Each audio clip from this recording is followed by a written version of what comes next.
தன்னுடைய அபாரமான பேச்சாற்றலாலும் அற்புதமான வாத திறமையாலும் அரசியல்வாதிகள் மட்டும் இல்ல, பொதுமக்களாலேயுமே ரசிக்கக்கூடிய மதிமுகவினுடைய பொதுச் செயலாளர் திரு வைகோ அவர்கள் பார்லிமெண்ட் டைகர் அப்படின்னு அழைக்கப்படக்கூடிய நாட்டின் மிகச்சிறந்த அற்புதமான பாராளுமன்ற பேச்சாளர்களில் ஒருவராக இருக்கக்கூடிய திரு வைகோ அவர்கள் மதிமுகவினுடைய துணை பொதுச் செயலாளராக இருக்கக்கூடிய அந்த கட்சியினுடைய மூத்த அரசியல் தலைவர்கள் முக்கியமானவராக இருக்கக்கூடிய மல்லை சத்யா அவர்கள், இவங்க ரெண்டு பேருக்கும் இடையிலான கருத்து வேறுபாடு வந்து மதிமுகவில் ஒரு சலசலப்பை ஏற்படுத்தி இருக்கிறது மட்டும் இல்ல, அரசியல் வட்டாரத்திலுமே வந்து ஒரு யாரும் எதிர்பார்க்காத ஒரு அன்எக்ஸ்பெக்டட் இன்சிடென்ட்டா மாறி இருக்கு அப்படின்னு சொல்லணும். வாரிசு அரசியலை எதிர்த்து அரசியல் கட்சி தொடங்கின வைகோ அவர்கள் மதிமுகவில் முக்கிய பொறுப்பில் இருக்கக்கூடிய தன்னுடைய மகன் துரை வைகோ அவர்களுக்காக கட்சியில் அவருடைய அரசியல் எதிர்காலத்துக்காக மிக நீண்ட நெடிய கள போராளியாக மதிமுகவில் இருந்து வரக்கூடிய எல்லோரும் அறிந்த ஒரு முக்கியமான நபராக விளங்கக்கூடிய திரு மல்லை சத்யா அவர்களோடு கருத்து வேறுபாட்டில் ஏற்பட்டிருக்கார். அப்படிங்கிற விமர்சனத்தை நம்ம வந்து ரொம்ப டீப்பாக அலசி ஆராய வேண்டியதில்லை. ஆனால் இன்னைக்கு இருக்கிற அரசியல் சூழ்நிலையில் வாரிசு அரசியல் அப்படிங்கிற ஒரு விஷயத்தை எடுத்துக்கிட்டோம்னா, காஷ்மீரில் இருந்து கன்னியாகுமரி வரைக்கும் வாரிசு அரசியல்ங்கிறது ரொம்ப சாதாரண ஒரு விஷயமா இருக்குது.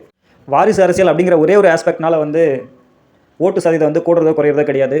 ஒரு நபர் வந்து தான் சார்ந்த கட்சியில் எந்த அளவுக்கு வந்து தீவிரமாக வந்து களப்பணியாற்றுறாரு, பிரதிபலன் பார்க்காம வந்து உழைக்கிறாரு அப்படிங்கிறத பொறுத்து தான் அந்த குறிப்பிட்ட நபருடைய அரசியல் எதிர்காலம் வந்து சிறப்பாக அமைகிறதும் சர்க்கிளில் போய் முடிகிறதும் நடக்குது.